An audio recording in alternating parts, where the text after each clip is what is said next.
اور آج والا یہ وظیفہ 3 دن سے لے کر انشاءاللہ تعالی 7 دنوں کے اندر آپ کی جو بھی حاجت ہوگی وہ پوری ہوگی۔ ویسے تو میرا اللہ بہت مہربان ہے، وہ چاہے تو 1 دن میں آپ کی حاجت کو پوری کر دے، لیکن اس میں کچھ شرائط ہیں کہ آپ نے پڑھنا کیسے ہے اور کس طرح، کس یقین کے ساتھ آپ نے اللہ سے مانگنا ہے، یہ سب سے امپورٹنٹ ہے۔ تو میرے عزیز بھائیو بہنوں اور بچوں، چلتے ہیں اپنے آج کے عمل کی طرف کہ ہم اس کو کس طرح کریں گے اور کس طرح ہم اس سے فائدہ حاصل کر سکیں گے۔ آپ نے کوشش کرنی کہ ایک جگہ اور ایک وقت اس میں لازمی ہو، اور اس عمل کو کرنے سے پہلے صدقہ لازمی دیجیے گا، کیونکہ یہ عمل بہت تیز ہے۔ تو صدقہ آپ نے کس طرح دینا ہے کہ اے میرے اللہ، جو بھی آپ کی حاجت ہے اس حاجت کو اپنے ذہن میں رکھ کے آپ نے صدقہ دینا ہے کہ اے میرے اللہ، یہ میری حاجت ہے اور یہ عمل میں کرنا چاہتا ہوں، میں اپنا اور اپنے عمل کا اور اپنی حاجت کا صدقہ ادا کرتا ہوں۔ اس کے بعد آپ نے ایک جگہ اور ایک وقت مقرر کر کے آپ نے پڑھنا ہے، پانی کا 1 گلاس ساتھ میں رکھ لیجئے، اگربتی یا عطر کا استعمال لازمی کرنا ہے، اور اس عمل کو کرنے سے پہلے 2 رکعت نفل نماز حاجت کے آپ نے پڑھنے ہیں، اور پڑھنے کے بعد آپ نے 7 بار آیت الکرسی پڑھنی ہے، اور پڑھ کے آپ نے حصار کرنا ہے۔ 7 بار آیت الکرسی پڑھی، اپنے ہاتھوں پہ پھونک ماریں، اس کو پورے جسم پہ لگا لیں، اور جس جگہ پہ آپ بیٹھے ہیں، کیونکہ یہ عمل آپ نے تنہائی میں کرنا ہے، جس کمرے میں یا جہاں بھی آپ بیٹھے ہیں وہاں پہ چاروں کونوں پہ آپ نے پھونک مارنی ہے، اور یہ کہنا ہے کہ اے اللہ، میں تیری حفاظت میں ہوں۔ تو حصار کا فائدہ کیا ہوگا کہ آپ شیطان کی طرف سے کسی بھی قسم کی دخل اندازی سے محفوظ ہو جاؤ گے۔ اس کے بعد آپ نے 11 بار یا 21 بار درود ابراہیمی نماز والا پڑھنا ہے، کیونکہ درود ابراہیمی نماز والا افضل ہے۔ اور اس کے بعد آپ نے 5 تسبیحات کرنی ہے، لیکن کرنی کس طرح ہے؟ پہلے آپ نے اعوذ باللہ من الشیطان الرجیم بسم اللہ الرحمن الرحیم ایاک نعبد و ایاک نستعین 100 بار آپ نے یہ پڑھ لیا، یعنی ایک تسبیح اس کی پڑھ لی۔ اس کے بعد دوسری تسبیح آپ کی ہوگی حسبنا اللہ و نعم الوکیل، پھر تیسری تسبیح آپ کی ایاک نعبد و ایاک نستعین، اور چوتھی تسبیح آپ کی حسبنا اللہ و نعم الوکیل۔ اور ساتھ ساتھ آپ کے ذہن میں تکرار بھی ہو، جب آپ ایاک نعبد و ایاک نستعین پڑھیں تو آپ کے ذہن میں ہو کہ اللہ، ہم تیری ہی عبادت کرتے ہیں، تجھ سے ہی مدد مانگتے ہیں۔ اور جب آپ پڑھیں حسبنا اللہ و نعم الوکیل، ہمیں اللہ ہی کافی ہے اور وہ بہتر کارساز ہے، آپ نے یہ اپنے ذہن میں رکھنا ہے۔ اسی ترتیب کے حساب سے آپ نے 5 تسبیحات پڑھنی ہے، اس کے بعد پانی پہ دم کرنا ہے، اور ہاتھ اٹھا کے اپنے اللہ سے دعا کرنی ہے، آپ کی جو بھی حاجت ہے یا جس کے لیے بھی آپ پڑھ رہے ہیں، آپ کی جو بھی مشکل، جو بھی پریشانی ہے۔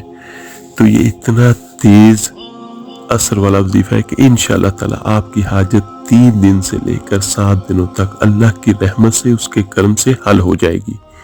اور دوسرا، اگر کچھ دیر بھی لگے یا کوئی مقصد آپ کا بہت بڑا ہو تو اس کو آپ زیادہ دن تک بھی پڑھ سکتے ہیں، اس میں کوئی حرج نہیں ہے، بلکہ اللہ کے نام میں، اللہ کے کلام میں شفا بھی ہے، فائدہ بھی ہے، دنیا کا بھی اور آخرت کا بھی۔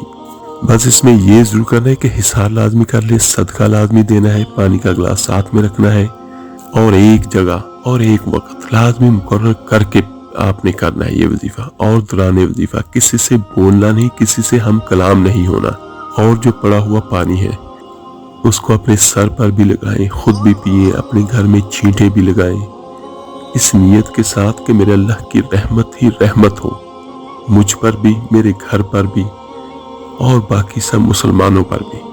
تو دعا کیجئے اپنے لیے بھی اور باقی سب مسلمان بھائیوں بہنوں کے لیے بھی۔ اللہ تعالیٰ سے دعا ہے اللہ تعالیٰ آپ کو، مجھے، ہم سب کو صرف اور صرف اپنا محتاج رکھے، کسی غیر کا محتاج نہ ہونے دے، خواہ وہ کوئی بھی ہو۔ آمین ثم آمین۔ آپ میرے لیے دعا کیجئے گا، میں آپ سب کے لیے ضرور دعا کروں گا۔ اس ویڈیو کو لائک اور شیئر ضرور کیجئے گا صدقہ جاریہ سمجھ کر۔ تو ملتے ہیں جلدی انشاءاللہ تعالیٰ ایک نئے وظیفے عمل کے ساتھ۔ اپنا بہت بہت خیال رکھیے گا۔ اللہ حافظ۔